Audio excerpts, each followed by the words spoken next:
Pero el dólar empezó a bajar después de las declaraciones de José Antonio Meade, en los cuales reconocía su derrota y el triunfo de Andrés Manuel López Obrador. Querido Rodrigo Pacheco, ¿cómo estás? Paco, con mucho gusto de saludarte esta mañana y como lo dices, pues ayer vimos prácticamente los mercados, por la tendencia que iban mostrando las encuestas ya desde hace varias semanas, iban teniendo el insumo de que iba a haber un triunfo de Andrés Manuel López Obrador, y así quedó claro el día de ayer con este mandato pues realmente muy contundente. Por otro lado, Paco, después del discurso de Andrés Manuel López Obrador a eso de las 11 de la noche, después de que el INE hiciera lo propio, pues fue un discurso interesante, en tanto pues hacía un llamado a la conciliación, lo cual no generó mayor incertidumbre, y por supuesto también que buscaba mandar señales con respecto a los temas económicos. Por un lado, decía y reiteraba su compromiso con la libre empresa, por supuesto respetar la autonomía del Banco de México, y eso finalmente ha mantenido a la moneda relativamente estable, Paco.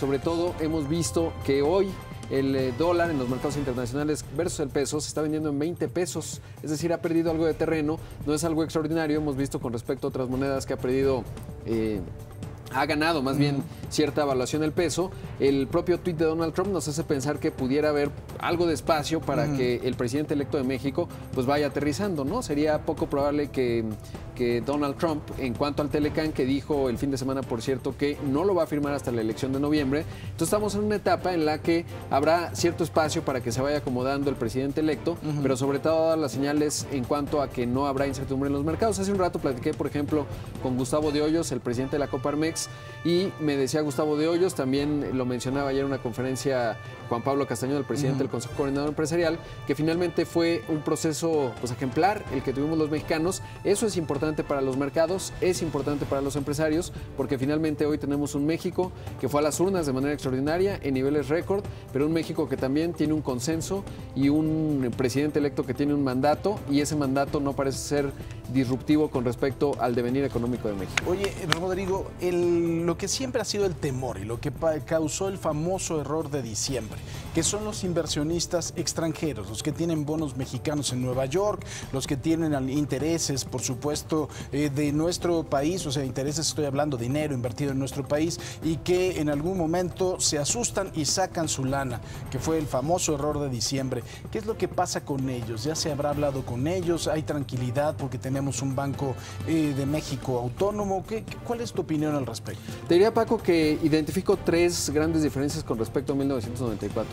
Por un lado, tenemos un tipo de cambio flexible. Eso es muy importante, porque lo que ocurrió en el 94 es que la salida de capitales pues habría llevado a una depreciación del peso, es decir, a una caída del peso. No se dio porque teníamos un peso, un tipo de cambio controlado, y el gran desequilibrio, cuando se anunció que se iba a devaluar el peso, pues ya sabemos que se les adelantó a algunos, hubo una corrida de capitales y adiós. Supimos que el peso pues se devaluó muy rápidamente. Eso ya no es el caso hoy, porque hoy la incertidumbre se fue manifestando conforme fue avanzando el 2018, no solo en el tema electoral nacional, sino por supuesto en el asunto internacional, que es todavía más delicado, en función del Telecán. Entonces ahí, digamos, pues no vamos a ver una súbita devaluación, o en este caso depreciación, recordando que hoy el tipo de cambio se determina por el precio, es decir, la oferta y la demanda. Eso es un asunto importante.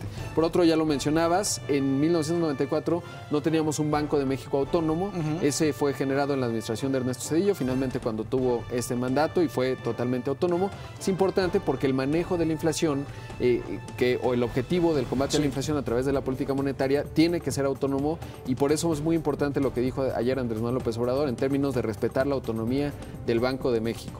Y por último, en tercer lugar, Paco, creo que a diferencia de 1994, el escenario político no está enrarecido como sí lo estuvo en aquel fatídico año en donde pues asesinaron a Luis Donaldo Colosio, aquel 23 de marzo, y eso por supuesto nos habla de un país que ha construido instituciones democráticas y que nos coloca en otro nivel. Ahora, ¿qué puede ocurrir en función de que los inversionistas internacionales pudieran vender sus pesos para comprar dólares? No parece que vaya a ser el caso a propósito del resultado. Vimos, por ejemplo,